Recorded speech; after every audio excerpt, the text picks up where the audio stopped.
दोस्तों अगर आप कोई ऐसा बिजनेस करना चाहते हैं जिसमें कि आपको लॉस ना हो, उसमें कोई रिस्क ना हो और आप उससे काफ़ी अच्छा पैसा कमा पाए, तो आज की इस वीडियो में आपको बताने वाला हूँ कुछ ऐसे ही बिजनेस आइडिया जो बिना रिस्क के है, यानी रिस्क फ्री है उस बिजनेस में। अगर आप वो सारे बिजनेस करते हैं तो वो आराम से आपका बिजनेस चलेगा और आराम से आप प्रॉफिट कमा पाएंगे।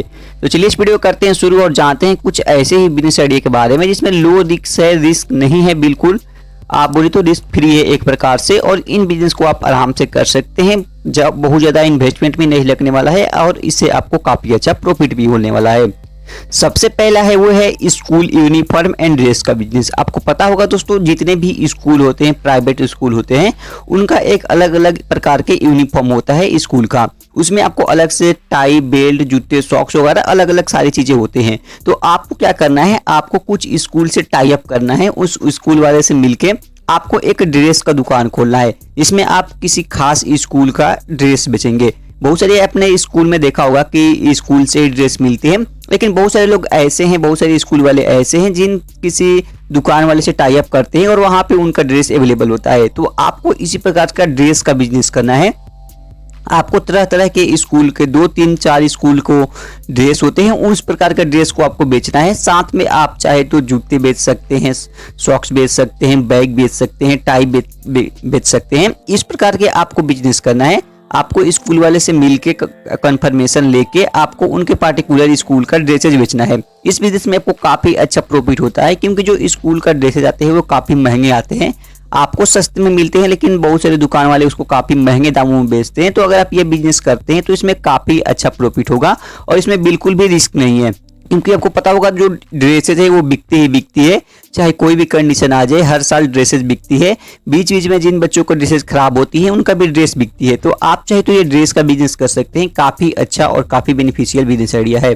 अगला बिजनेस आइडिया है वो है रिपेयरिंग का बिजनेस। आपको दोस्तों पता होगा दोस्तों, हम सबके घर में ज़्यादातर फ्रिज, कूलर, एसी, इन सारी चीज़ों का इस्तेमाल किया जाता है और जब इन सारी चीज़ों का इस्तेमाल किया जाता है तो ये चीज़ें खराब भी होती है। भारत में हर साल हजारों लाखों के मात्रा में fridge, cooler, AC, washing machine, इन सारी चीज़ें की बिक्री होती है।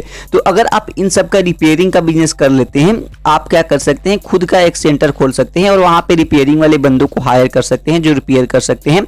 उसके बाद आप इस बिजनेस को आगे बढ़ा सकते हैं। तो आपको क्या करना है, इन सारे बिजनेस को करना है, रिपेयरिंग के बिजनेस में जाना है। इसमें भी बिल्कुल रिस्क नहीं है क्योंकि ये सालों भर चलने वाला बिजनेस है। कोई ना कोई चीज़ खराब होती है, लोग उसको बुलाते हैं रिपेयरिंग वाले को। तो आपको ये काम करना है। आप चाहे तो खुद से शुरुआत कर सकते हैं। अगर आपको रिपेयरिंग करने आता है तो आप खुद जाकर रिपेयरिंग कर सकते हैं, या फिर अगर आप चाहे तो 2-3 और बंदे को रख सकते हैं। उसके बाद आप उनको घर घर भेजकर और रिपेयरिंग करवा सकते हैं और वहां से भी आपको काफ़ी अच्छा प्रॉफिट हो जाएगा। तो रिपेयरिंग का बिजनेस भी काफ़ी अच्छा है और काफ़ी फायदेमंद बिजनेस आइडिया है। बिना रिस्क का बिजनेस है, ये भी आप चाहे तो कर सकते हैं।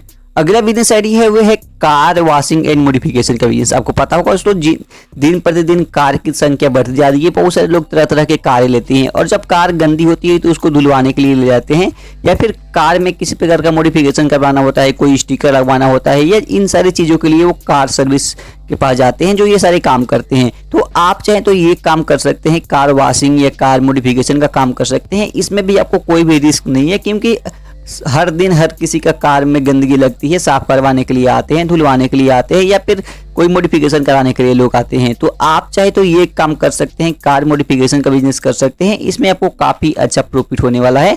आप ये बिजनेस करके यहाँ से काफ़ी अच्छा पैसा कमा सकते हैं। तो ये भी बिजनेस आपके लिए काफ़ी बेनिफिशियल हो सकता है। बिना रिस्क के आप चाहे तो ये काम कर सकते हैं। अगला है दोस्तों वो है जूस एंड शेक्स काउंटर। आपको पता होगा दोस्तों, आज के ज़माने में चाय कॉफ़ी का दुकान तो हर जगह मिल जाएगा, लेकिन जो जूस है, शेक्स है, उन सब का जो दुकान है बहुत कम देखने को मिल रही है। आप चाहे तो तरह तरह के मिल्क शेक, मैंगो शेक, तरह तरह के बनाना शेक बना के बेच सकते हैं। अगर आप कहीं जिम के बाहर ये दुकान खोल लेते हैं, किसी हॉस्पिटल के बाहर ये दुकान खोल लेते हैं, तो वहाँ पे आपकी बिक्री काफ़ी ज़्यादा बढ़ जाती है। आप चाहे तो ये बिजनेस कर सकते हैं, बिल्कुल जीरो रिस्क वाला बिजनेस है। कहीं भी आप इसको करते हैं तो काफ़ी अच्छा इसमें प्रॉफिट देखने को मिलता है। तो आप चाहे तो जूस काउंटर खोल सकते हैं, मिल्क शेक काउंटर, जो काउंटर होता है इस प्रकार का खोल सकते हैं किसी भी एरिया में।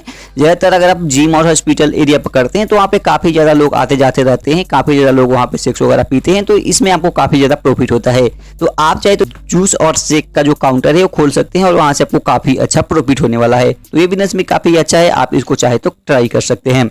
अगला है वो है स्टेशनरी शॉप। आपको पता होगा दोस्तों, स्टेशनरी शॉप का जो डिमांड है बिजनेस से काफ़ी ज़्यादा दिन प्रतिदिन बढ़ता जा रहा है। जितने भी आप आजकल कॉपी, बुक, नोट्स, पेन वगैरह इस्तेमाल करते हैं सारे स्टेशनरी से आते हैं। लेकिन आपको क्या करना है, आपको दुकान करना है, उसमें बुक्स ज़्यादा बेचना है। जितने भी प्राइवेट स्कूल के बुक्स आते हैं तो आप उनसे बात करके, उनसे टाई अप करके उनके बुक सेल कर सकते हैं और वहाँ से आपको काफ़ी अच्छा प्रॉफिट देखने को मिल जाता है। क्योंकि आपको पता होगा जितने भी प्राइवेट स्कूल हैं उनका जो किताबें आती है काफ़ी महंगी आती है और वहाँ से आपको अगर वो चीज़ें बेचते हैं तो आपको भी काफ़ी अच्छा प्रॉफिट देखने को मिलता है। तो आपको क्या करना है, प्राइवेट स्कूल का बुक्स बेचना है, स्टेशन साथ में आप जो भी स्टेशनरी का सामान है वो भी बेच सकते हैं। इसके अलावा आपको मेन फोकस करना है प्राइवेट स्कूल के बुक्स पे। ये बिजनेस सालों भर तो चलेगा, लेकिन साल में एक बार इसका डिमांड काफ़ी ज़्यादा बढ़ जाता है। बहुत सारे लोग बच्चों का बुक्स बीच में कभी खराब हो जाते हैं, गुम हो जाते हैं, तभी वो लोग खरीदते हैं और साथ में आपको स्टेशनरी का सामान बेचना है। तो ये सारे बिजनेस आप कर सकते हैं और इससे आपको काफ़ी अच्छा प्रॉफिट होने वाला है। तो उम्मीद करता हूँ वीडियो पसंद आएगा। वीडियो पसंद है तो वीडियो को लाइक करना और इस चैनल को सब्सक्राइब करना।